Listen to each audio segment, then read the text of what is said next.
नमस्कार, साप्ताहिक कार्यक्रम निर्माण सरकारमा यहाँलाई हार्दिक स्वागत छ। म सचेत घिसिङ। कार्यक्रम निर्माण सरकार नेपाल निर्माण व्यवसाय महासंघको सहकार्यमा मिडिया स्कुल काठमाडौँले उत्पादन गर्दछ। यो कार्यक्रम तपाईले नेपालको 7 प्रदेशको विभिन्न एफएम स्टेशनबाट फरक फरक समयमा सुन्न सक्नुहुन्छ। निर्माण सरकार कोशी प्रदेशबाट स्टार एफएम 93.2 मेगाहर्ज मोरङ, मध्य प्रदेशबाट मिथिलाञ्चल एफएम 105 मेगाहर्ज जनकपुर धाम जनकपुर धनुषा, यस्तै बागमती प्रदेशबाट रेडियो सैलुङ 92.7 मेगाहर्ज दोलखा र रेडियो काठमाडौँ 92.1 मेगाहर्ज काठमाडौँबाट पनि सुन्न सक्नुहुन्छ। यस्तै रेडियो बाराही 99.2 मेगाहर्ज पोखरा कास्की गण्डकी प्रदेशबाट सुन्न सक्नुहुन्छ भने रेडियो स्वर्गद्वारी 102.8 मेगाहर्ज दाङको लुम्बिनी प्रदेशबाट सुन्न सक्नुहुन्छ। कर्णाली प्रदेशको सुर्खेतबाट रेडियो सुर्खेत 90.2 मेगाहर्ज सुर्खेत र सुदूरपश्चिम प्रदेशको कैलालीको धनगढीबाट रेडियो पश्चिम टुडे 88.8 मेगाहर्जबाट पनि सुन्न सक्नुहुन्छ। आजको कार्यक्रममा नेपाल काउन्सिल अफ आर्बिट्रेसनका अध्यक्ष डाक्टर राजेन्द्र प्रसाद अधिकारीसँगको कुराकानी सुन्न सक्नुहुन्छ। तर कार्यक्रमको सुरुमा निर्माण गतिविधि। प्रधानमन्त्री केपी शर्मा ओलीले विद्यमान स्थितिमा परिवर्तन ल्याउने गरी प्रभावकारी काम गर्न मन्त्री र सचिवहरूलाई निर्देशन दिनुभएको छ। चालू आर्थिक वर्षको नीति तथा कार्यक्रम र बजेट कार्यान्वयनको प्रथम चौमासिकको समीक्षा बैठकमा प्रधानमन्त्री ओलीले सोचे जति काम नभएकाले विद्यमान स्थितिमा परिवर्तन ल्याउनै पर्ने बताउनु भएको हो। प्रधानमन्त्री तथा मन्त्री परिषद कार्यालय सिंहदरबारमा बसेको बैठकमा प्रधानमन्त्री ओलीले स्रोतको सुनिश्चितता बिना अघिल्लो सरकारबाट प्रस्तुत बजेट आएकाले पनि काम गर्न सहज नभएको उल्लेख गर्दै बजेटको समीक्षा गर्न सकिने तर काम गर्ने शैलीमा भने आमूल परिवर्तन ल्याउनु पर्ने बताउनु भएको छ। उपप्रधानमन्त्रीहरू, मन्त्रीहरू, राष्ट्रिय योजना आयोगका पदाधिकारी, मुख्य सचिव र सहसचिवहरू सहितको बैठकमा प्रधानमन्त्री ओलीले बजेट र कार्यक्रमका विसङ्गतिलाई व्यवस्थापन गर्नु परेको बताउँदै 11,000 नक्कली आयोजना ल्याइएको र बहुवर्षीय खालका योजनामा यस वर्ष 20 लाख मात्रै बजेट राख्ने खालका विकृति अन्त्य हुनुपर्ने बताउनु भएको थियो।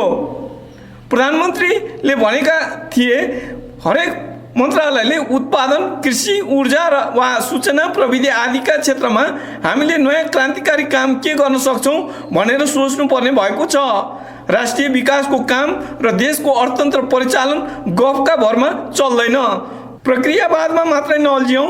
हामीले जनताका अपेक्षा बमोजिम ठोस र परिणाममूलक काम गर्न सक्नुपर्छ। देशमा रोजगारी र आम्दानी बढाउने नीति लिनुपर्छ। काम नहुँदा निरीह भएर हेरेर मात्रै हुँदैन। अब के गर्ने भन्ने ठोस योजना मलाई चाहियो। हामी सरकारमा भएको उपादेयता हुनु पर्यो। हिम्मतिलो तरिकाले अगाडि बढौँ। सर्वसाधारणसम्म लाभ पुग्ने गरी काम गर्न प्रधानमन्त्रीले निर्देशन दिएका हुन्। तल्लो वर्गसम्म कसरी लाभ दिन सकिन्छ? बन्द भएका उद्योगहरू के गर्ने हो? हामीले चलाउन सक्दैनौँ भने चलाउन सक्नेलाई चलाउन किन नदिने? परिणाम नदिने र प्रभावकारी नहुने अनावश्यक संरचनाहरू किन राख्ने? प्रधानमन्त्रीले प्रश्न गरेका थिए।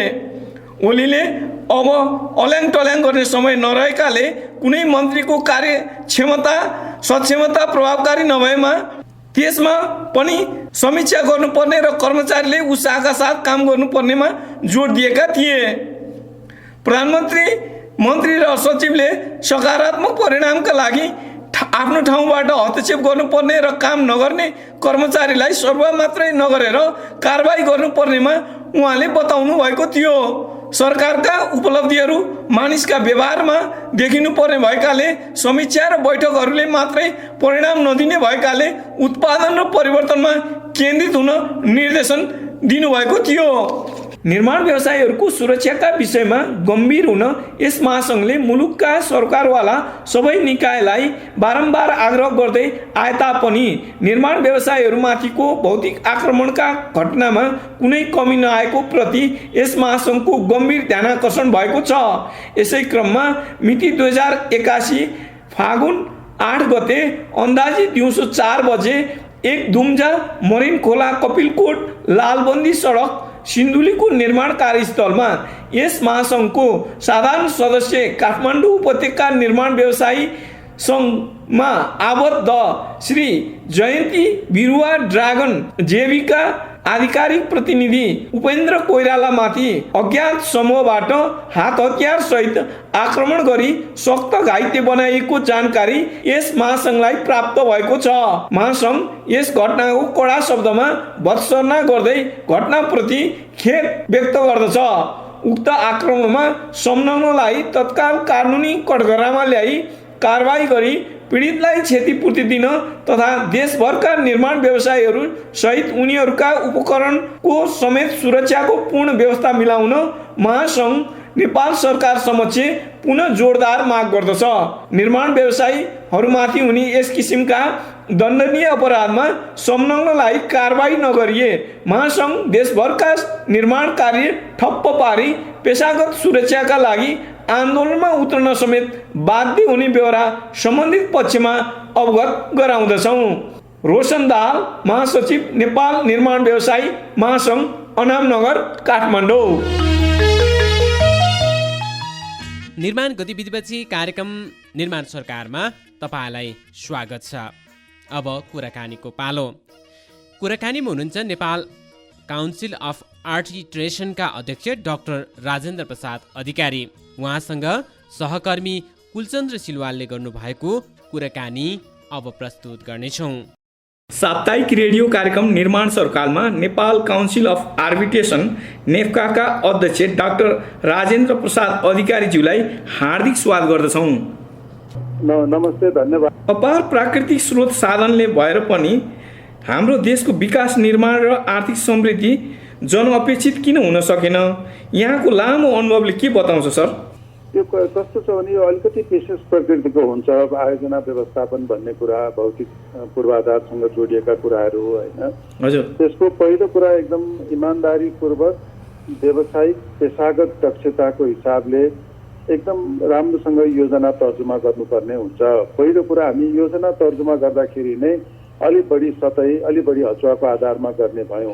पहिलो कुरा त्यो हो। दोस्रो, यो सबै कुरालाई मिलाएर भन्दाखेरि आयोजना व्यवस्थापनलाई अलिकति हामीले व्यवस्था गर्दै आयौँ। त्यसलाई व्यवस्था गर्दाखेरि यसले दिनुपर्ने नतिजा के हो, यो नतिजा कसरी ल्याउन सकिन्छ भन्ने बारेमा हाम्रा अलिकति हेलचेक रहे, अलिकति व्यवस्था गर्दाखेरि चाहिँ अहिले देखेका जुन अस्तव्यस्तता हो, नतिजा आउन नसकेको हो, त्यसको कारण चाहिँ त्यही नै हो भन्ने लाग्छ मलाई। हजुर, भन्नाले यो राजनीतिक भन्दा पनि हाम्रो व्यवस्थापन नै कमजोर हो त सर? यो के छ, राजनीतिक पनि हावी छ भनिन्छ योजनाहरूमा पनि। ठुला ठुला शक्तिशाली पार्टीका अथवा राजनेताहरू चाहिँ भनौँ न एउटा हिसाबले हावी हुन्छन् योजनामा बढी मात्रामा, र जनताले जनअपेक्षित चाहिँ विकास निर्माण चाहिँ उपभोग गर्न पाइरहेका छैनन् भन्ने छ। हो, एउटा त राजनीतिले मार्गदर्शन दिन नसकेको, यो समस्यालाई बुझ्न नसकेको भनेपछि राजनैतिक तहमा नेतृत्वमा अक्षमता देखियो। हेलचेक नै आफ्नो व्यक्तिगत स्वार्थ र अक्षमता, यो तीनटै कुरा राजनैतिक तहमा हामीले सामान्यतया देख्छौँ। यो बेग्लै बाटो। तर आयोजना व्यवस्थापन भनेको राजनीतिक नेतृत्वसँग जोडिएको कुरा त हुँदै हो, उसको दृष्टिसँग जान्छ। तर जुन यो चरमको अहिले देखेका चरम हेलचेक नै, चरम व्यवस्था, यो अस्तव्यस्तता छ, यसको निमित्त चाहिँ हाम्रो समग्र योजना व्यवस्थापनको क्षेत्र, तपाईँ राष्ट्रिय योजना आयोग भन्नुहोस्, अनि प्राविधिकहरू, योजना बनाउने मन्त्रालयहरू, विषयगत मन्त्रालयहरू जस्तो तपाईँ सडक विभाग भन्नुहोस्, सिँचाइ विभाग भन्नुहोस्, खानेपानी भन्नुहोस्, भवन भन्नुहोस्, यी जम्मै चिजहरूको चाहिँ जसले योजनालाई कार्यान्वयन गर्नुपर्ने हो, जसले योजना बुझेका छन्, यो हाम्रो चाहिँ मतलब सरकारी संयन्त्र है त, कर्मचारीहरूको प्राविधिक कर्मचारीहरूको क्षमतामाथि पनि अहिलेको अवस्थाले गर्दाखेरि अलिकति प्रश्न उठ्ने अवस्था चाहिँ आएको छ। यसप्रति उहाँहरूले पनि जिम्मेवारी चाहिँ लिनै पर्ने हुन्छ। हजुर, एउटा त जिम्मेवारीको कुरा पनि भयो, अर्को जिम्मेवारी चाहिँ आफ्नो राम्रो कामको चाहिँ फाइदा चाहिँ आफूले लिने, क्रेडिट लिने, तर अलिकति केही कमजोरी केही भइहाल्यो भने चाहिँ अर्कोको थाप्लामा हाल्ने, यो हाम्रो संस्कृति छ नि एउटा विकासको, होइन सर? हजुर, अरूले गर्दाखेरि भएन भन्ने खालको एउटा किसिमको छ। अनि योजनाहरू, सम्झौताहरू पनि चाहिँ भनौँ न समयमा ठेक्का पुरा नहुने र सम्झौता अनुसारका क्रियाकलापहरूमा पनि एउटा सम्झौता अनुसारका काम कारबाहीहरू हुन नसकेको अवस्था छ। यसलाई के भन्नुहुन्छ सर? होइन, यो अघि मैले भने नि अव्यवस्था, अक्षमता र हेलचेक तिनवटा कुरालाई हामीले हेर्नु। व्यवस्थापन गर्न सकिएन, अव्यवस्था भयो। जे गर्नुपर्छ त्यसको मलाई बोध भएन, अक्षमता भयो। अनि यो जम्मै हुँदा पनि मैले गर्नुपर्छ भन्ने थाहा पाए यस्तो गर्नुपर्छ, हेलचेक रहेको। यो तिनवटा कुरा हामीसँग आइसकेपछि हामीले चाहिँ कस्तो भयो त, अब स्वार्थ समूहहरूले जसले यसलाई यो अप्ठ्यारो परिस्थितिलाई बुझेका छन् र यहाँभित्र गरेर आफ्नो स्वार्थलाई चाहिँ पुरा गर्न सक्ने अवस्था हुन्छ भने त्यो स्वार्थ समूहहरूले यो आयोजना व्यवस्थापन योजना निर्माणलाई पनि अलिकति उपयोग गर्न थाल्ने जस्तो देखियो होइन। त्यस्तो भइसकेपछि अब आयोजनाले त के भन्छ नतिजा जुन दिनुपर्ने हो त्यो नतिजा निकाल्ने गरी जान सकेन। म सानो उदाहरण दिउँ, निर्माणको निमित्त पूर्वाधार निर्माणको निमित्त हामीले सम्झौता गर्नुभन्दा अगाडि बजेट छ कि छैन, बजेटको व्यवस्था गर्नु पर्यो। त्यसपछि हाम्रो सक्षमता के हो त्यसको हेर्नु पर्यो। सक्षमता भन्नाले तपाईँ स्थानीय सामग्रीहरू कसरी चाहिँ तपाईँले परिचालन गराउनुहुन्छ, पुग्ने छ कि छैन, पुग्ने जनशक्ति छ कि छैन भन्ने कुराहरू हेर्नु पर्यो। यो राष्ट्रको समग्र क्षमतासँग जोडिसकेपछि हामीले कति आयोजनाको सूचना निकाल्ने भन्ने कुरासँग जानु पर्यो र वर्षभरि मैले गर्ने आयोजनासँग मलाई कति पैसा चाहिँ मैले निकास गर्नुपर्छ भन्ने कुराको त कि राष्ट्रिय योजना आयोगले सहजीकरण गरिदिनु पर्यो कि अर्थ मन्त्रालय आफैले त्यसलाई व्यवस्थापन गर्नु पर्यो कि सम्बन्धित कार्यालय निकायले व्यवस्थापन गर्नु पर्यो। भनेपछि यी सबै समग्रतामा यी सबै कसैले पनि आफ्नो चाहिँ क्षमता अनुसार आफूले गर्न सक्ने अनुसार चाहिँ यो व्यवस्थालाई योजनाबद्ध ढङ्गले अगाडि बढाए। त्यो नबढाइसकेपछि त अब यो अवस्था त हामीले आउने कुरा त स्वतः हो नि त। योजनाको प्राथमिकीकरण खै 9 योजनादेखि त हामीले प्राथमिक योजनालाई प्राथमिकता दिने कुरा गरेका छौँ। राष्ट्रिय गौरवको आयोजना भनेको के हो होइन। अनि त्यसपछि गएर सार्वजनिक खरिदलाई हामीले गाली मात्रै गर्यौँ। सार्वजनिक खरिद ऐन अनुसार निर्णय गर्नुपर्ने कुरा गरेनौँ नि त। सार्वजनिक खरिद योजनाले ऐनले के भन्छ भने यदि सम्झौता गरेपछि निर्माण व्यवसायीको कामले व्यवसायीको कारणले समयमा काम हुन नसकेको भएदेखि उहाँलाई पूर्व निर्धारित क्षतिपूर्ति लगाउन सक्नुहुन्छ। तपाईँले लिक्विडेटेड ड्यामेज भन्यो। त्यसपछि गएर उहाँले काम गर्नु भएन भने त्यो ठेक्का तोड्नुहोस्। त्यो ठेक्का तोडिसकेपछि जति बढी पैसा लाग्छ त्यो ठेक्का पुरा गर्नलाई त्यति पैसासम्म पनि उहाँसँग असुल गर्नुहोस् भनेपछि तपाईँ यो काम नगर्ने निर्माण व्यवसायलाई गाली गरेर उसको उहाँको ठेक्का बोकेर किन बस्नुहुन्छ सरकारी पक्ष? त्यो त गर्नु ऐनले त दिएको छैन, कानुनले दिएको छैन भनेपछि सरकारी पक्षले र सार्वजनिक पक्षले आफू दिएको अधिकार आफूले गर्नुपर्ने कर्तव्य आफ्नो काम त गर्नुपर्छ होला नि त भन्ने एउटा प्रश्न हो। भन्नाले जुन सरकारी विकास निकायहरूको बिचमा पनि एउटा समन्वय एउटा सबै किसिमबाट जुन अर्थ मन्त्रालयकातिर अथवा योजना आयोग एकातिर हामी 6औं योजनादेखि चाहिँ 16औं योजनासम्म आइपुग्दाखेरि पनि गरिबी निवारणकै कुरा गरिरहेछौँ होइन सर एउटा हिसाबले हेर्दाखेरि। तर पनि हामीले त्यो खालको एउटा गरिबी निवारणलाई पनि हामीले चाहिँ गरिबी निवारणलाई पूर्ण रूप गर्न सकिरहेका छैनौँ र साझेदार संस्थाहरू बिच पनि एउटा किसिमको समन्वय र एउटा मिनिमम ग्राउन्डमा चाहिँ यतिसम्म गर्न सक्छौँ भन्ने एउटा जिम्मेवारी वहन हुनुपर्ने होइन, एउटा समन्वयात्मक किसिमबाट गर्नुपर्ने होइन र यो त हो त। यही मैले अघि भनेको कुरै त्यही हो नि। तपाईँको हरेक मन्त्रालयमा मन्त्रालय स्तरीय समस्या समाधान समिति एमड्याक भन्ने एउटा एकदम माथिल्लो निकाय छ जसले आयोजनाहरूको यही अनुगमन गर्छ र यसलाई व्यवस्था गर्नुपर्ने हुन्छ। त्योभन्दा माथि राष्ट्रिय योजना आयोगमा गर्ने गरिकन प्रधानमन्त्रीले चाहिँ चेयर गर्ने गरिकन राष्ट्रिय विकास समस्या समाधान समिति एनड्याक भन्ने छ। यी जस्ता संस्थाहरू संयन्त्र नभएको त होइन त। यी संयन्त्रमा बस्ने मान्छेहरूले मैले के गर्नुपर्छ यो त राज्य बिचको प्रधानमन्त्री आफैले चाहिँ मतलब सभापतित्व गर्नुहुन्छ, अध्यक्षतामा बैठक बस्छ, राष्ट्रिय विकास समस्या समाधान समिति भन्ने छ राष्ट्रिय योजना आयोगमा बस्छ। अनि हामीले कुरा गर्छौँ दुईटा चाहिँ अन्तर निकाय अन्तर मन्त्रालय बिचमा समन्वय सरकारी निकायमा भएन भन्छ। योभन्दा हास्यास्पद र योभन्दा अक्षम कुरा अर्को केही हुन सक्छ त? त्यो त हो नि त होइन। त्यसो भने यो कुराको हामीसँग संयन्त्र छ, त्यो बैठक पनि बस्छ, तर त्यो बैठकले गर्नुपर्ने कुरा किन गरेन भन्ने प्रश्न त जो त्यसको जिम्मेवार हुनुहुन्छ उहाँहरूलाई हामीले प्रश्न उठाएकै छैन त। उहाँहरूले यसको जिम्मेवारी त लिनै पर्छ नि। भनेपछि एउटा औपचारिकताको रूपको लागि मात्र बैठक बसिन्छ, तर खास रूपमा चाहिँ त्यो कार्यान्वयन पक्षमा चाहिँ जुन त्यहाँ उठेका इस्यु र एजेन्डाहरू चाहिँ भनौँ न आवश्यकताका आधारमा हुनुपर्ने योजनाहरू आवश्यकता के हो, आवश्यकताको पहिचान र स्रोतको सुनिश्चितता कहाँबाट गर्ने भन्ने कुरामा चाहिँ खासै चाहिँ त्यो खालको हुँदैन। एउटा नारामा मात्र सीमित हुन्छ यो राष्ट्रिय योजनाहरू पनि त्यो खालको भइरहेछ सर। बताए त यो संयन्त्र छ, यसको बैठकको माइनेटहरू हामीले हेर्नलाई राखिएकै पाइन्छ। हजुर, भनेपछि यो बैठक बसिराखेको छ, तर तपाईँ हामीले देख्छौँ यो खालको भद्रगोल सधैँ देख्छौँ। अस्ति प्राधिकरणले एउटा काम गर्दाखेरि चाहिँ खानेपानीको पाइप फुटेर भवरमल जस्तो संवेदनशील क्षेत्र जलमग्न हुन्छ। त्यहाँ काम गर्ने बेलामा हामीले अलिक विचार पुर्याउनुपर्छ, युटिलिटीहरू छन् कि भन्ने कुरा हुँदैन। त्यसको बारेमा न कोही कसैले जिम्मेवारी लिन्छ। अनि त्यो राष्ट्रिय विकास समस्या समाधान समिति, मन्त्रालय स्तरीय विकास समस्या समाधान समिति भन्ने कुराको चाहिँ अर्थ के रह्यो त? हजुर, यो हामीले गरिरहेको काम र अहिले हामीले देखेको नतिजाले यो तपाईँले गरिरहेको के हो भन्ने कुरा सबैलाई नै उठेको छ नि, छैन र? हजुर, यो विकास निर्माणको व्यवसायको उन्नति र प्रगतिका लागि यो आर्बिट्रेसन अर्थात् मध्यस्थकर्ताको के कस्तो भूमिका रहन्छ? यो सम्झौता ठेक्का सम्झौता गर्दाखेरि चाहिँ जुन खालको एउटा सम्झौता अनुसारका क्रियाकलाप पनि नहुने र विभिन्न किसिमको विवादहरू पनि हुने भइरहेको देखिन्छ।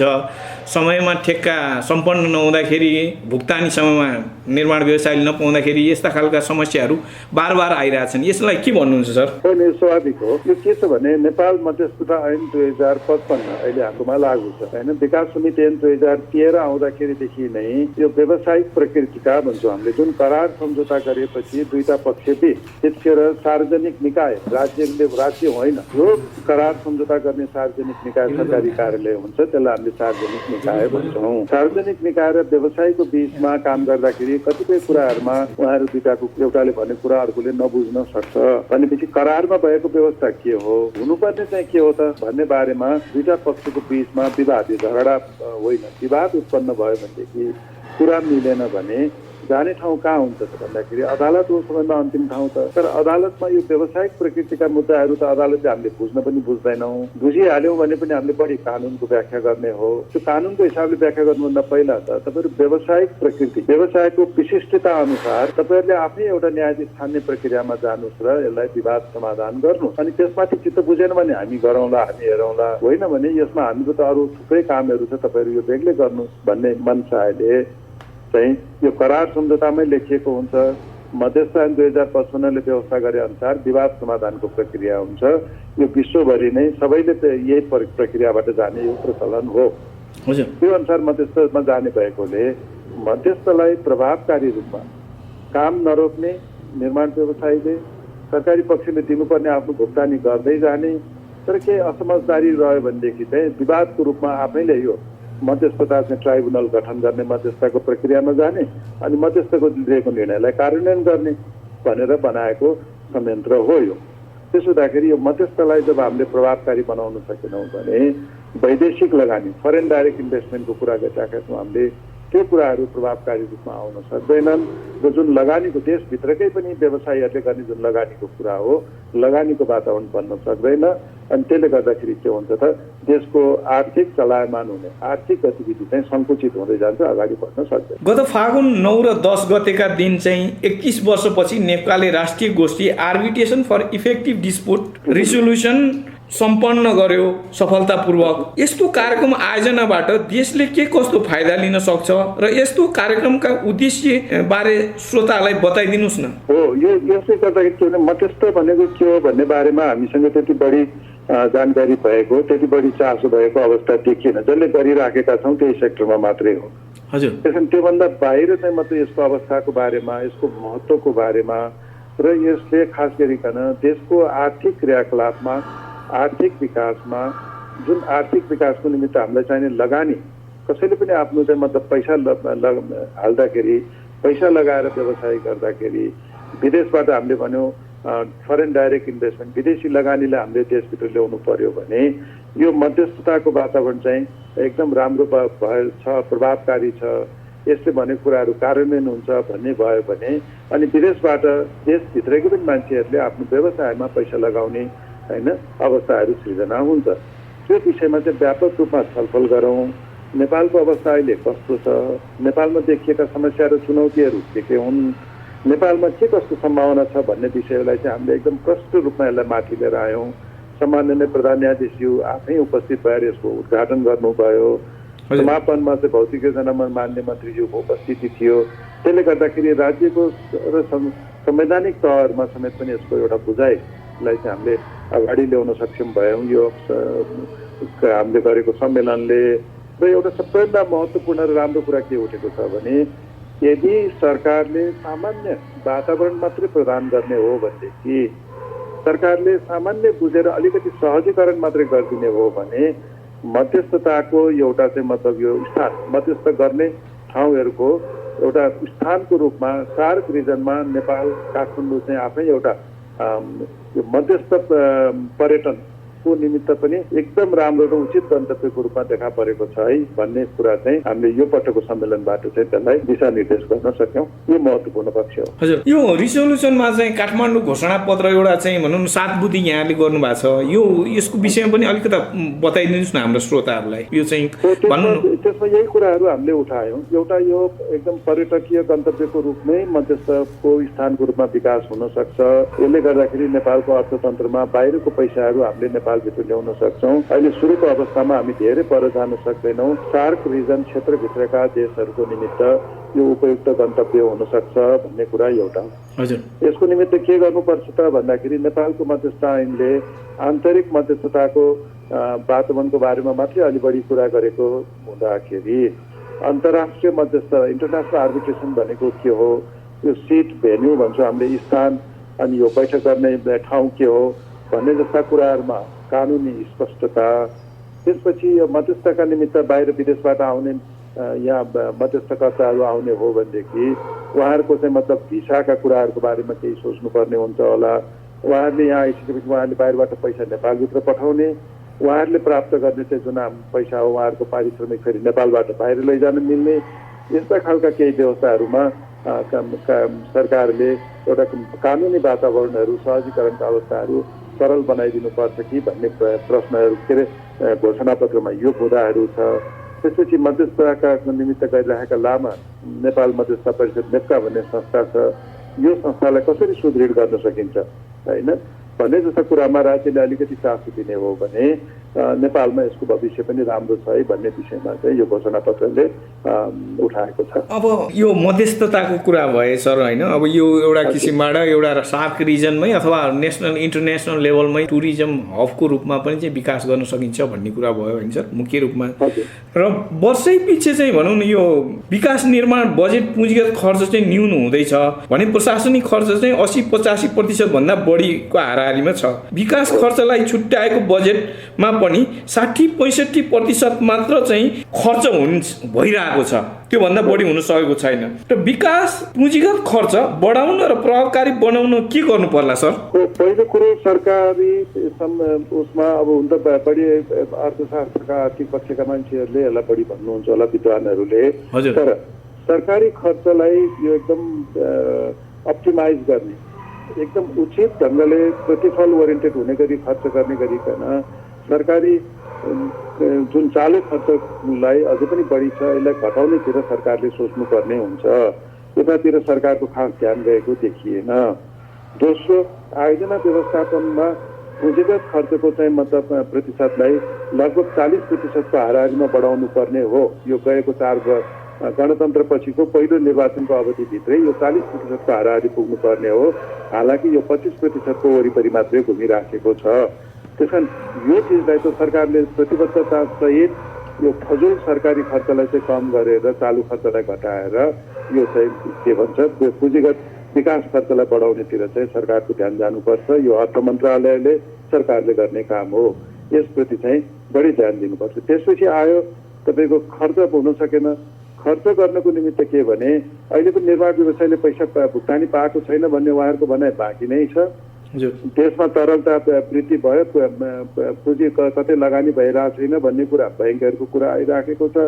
भनेपछि यो त सामान्य व्यवस्थापकीय कुरामा मात्रै अल्मलिएको देखियो त।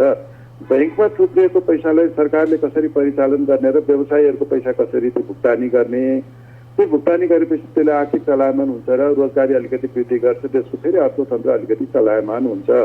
यो व्यवस्थापन गर्ने कुरामा त सरकार अलिकति संवेदनशील भएर अलिकति बढी समय दिनुपर्ने हो। यतातिर सरकारको ध्यान नगएको हो कि भन्ने लाग्छ मलाई चाहिँ। त्यही त 40-45 अर्ब रुपियाँ चाहिँ झन्डै चाहिँ त्यो नेपाल सरकारले निर्माण व्यवसायको तिर्न बाँकी भनिएको छ। अहिले सरले पनि भन्नुभयो यो बैंकमा चाहिँ पैसा गरेर थुप्रिएर रहेको अवस्था छ, तर ऋण लिनलाई अथवा भनौँ न पनि व्यवसायीहरू चाहिरहेको अवस्था देखिँदैन, एकल ब्याज दरमा आइसक्दा पनि भन्ने कुरा भयो। यस्तो किसिमबाट अहिलेको अवस्था गइरहेको छ र अर्को भुक्तानीको समस्या बार चाहिँ आइरहेको छ।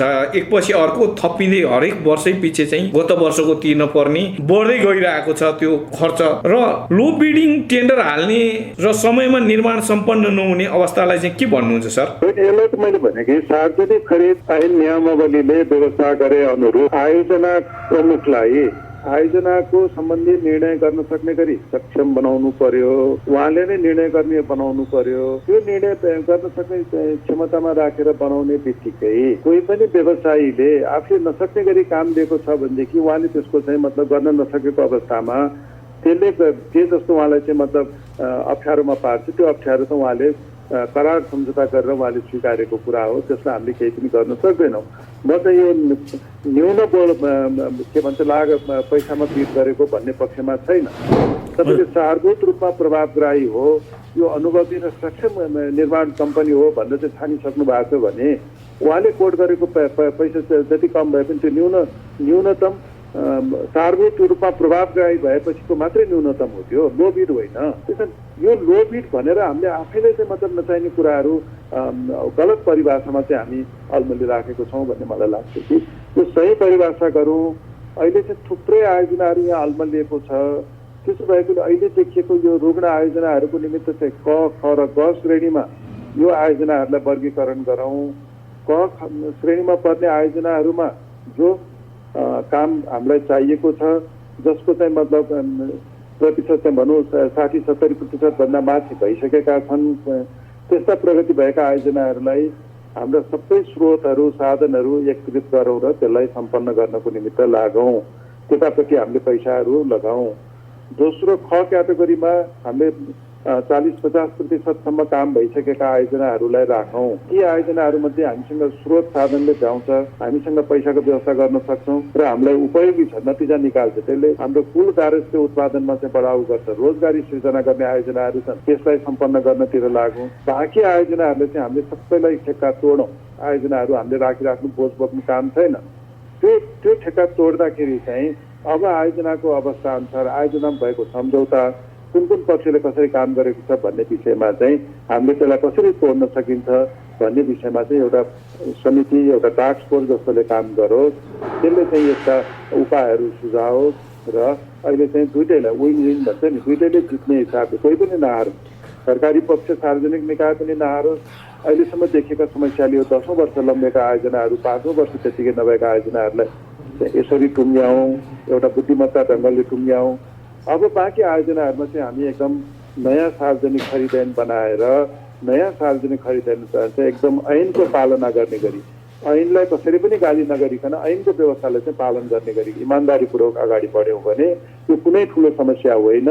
यो सजिलो हिसाबले समाधान हुने समस्यालाई हामीले ठुलो र जटिल बनाएर बसिराखेका मात्रै हौँ भन्ने मेरो विचार छ। हजुर, रेडियो कार्यक्रम निर्माण सरकार सुनेर बस्नुहुने साथै प्रदेशका श्रोताहरूलाई तपाईँले भन्नै पर्ने केही कुरा छन् कि? मेरो भन्नुपर्ने के भने यो आयोजना लथालिङ्ग हुँदा समयमा आयोजना नभएको कारणले चाहिँ हामी सबै नै कुनै न कुनै रूपमा समस्यामा पर्छौँ। बाटो खनेर छोडिदिएको छ, हामी सबैलाई त्यसले असर गरेको छ होइन। त्यसैले आयोजनाप्रति हाम्रो चासो भनेको के हुनु पर्यो भने हाम्रा जनप्रतिनिधिहरूलाई तपाईँहरूले यो आयोजनाको चाहिँ सही ढङ्गले व्यवस्थापन गर्नुहोस्। तपाईँहरूले गर्न सक्नु भएन, यसलाई र उसलाई भनेर गाली नगर्नु, आयोजनाको नियम अनुसार कानुन अनुसार गर्नुपर्ने कुरा चाहिँ किन नगर्नु भएको भन्ने प्रश्न चाहिँ हरेक जनप्रतिनिधिलाई गरौँ भन्ने चाहिँ मेरो सबैलाईसँग आग्रह छ। साप्ताहिक रेडियो कार्यक्रम निर्माण सरकारमा आफ्नो अनुभव भनाई महत्त्वपूर्ण समय र जानकारीका लागि नेपाल मध्यस्थता परिषद नेफ्काका अध्यक्ष डाक्टर राजेन्द्र प्रसाद अधिकारीज्यूलाई धेरै धेरै धन्यवाद। हस्, तपाईँलाई पनि धेरै धन्यवाद छ। मेरो आफ्ना केही भनाइहरू श्रोताहरू समक्ष पुर्याइदिनु भयो र श्रोताहरूप्रति पनि मेरो नमन छ। हस्, धन्यवाद, नमस्कार। उहाँ हुनुहुन्थ्यो नेपाल काउन्सिल अफ आर्बिट्रेसनका अध्यक्ष। डाक्टर राजेन्द्र प्रसाद अधिकारी। उहाँसँगको कुराकानीसँगै आजको कार्यक्रमको निर्धारित समय सकिसकेको छ। तपाईलाई यो कार्यक्रम कस्तो लाग्छ कृपया सुझाव, सल्लाह र प्रतिक्रिया दिन नभुल्नुहोला। जसका लागि हाम्रो ठेगाना हो कार्यक्रम निर्माण सरकार, मिडिया स्कुल चावल 7 काठमाडौँ। यसै तपाईँले घर छेउको रेडियो स्टेसनमा पनि सम्पर्क गरेर हामीलाई प्रतिक्रिया जनाउन सक्नुहुन्छ। अनि तपाईँले हामीलाई इमेल पनि लेख्न सक्नुहुन्छ। हाम्रो इमेल ठेगाना हो mediaschool2010@gmail.com। हवस् त आजलाई यति नै। अर्को साता नयाँ विषयवस्तुका साथ उपस्थित हुनेछौँ। तबसम्मका लागि हामीलाई बिदा दिनुहोस्। नमस्कार, शुभ साता।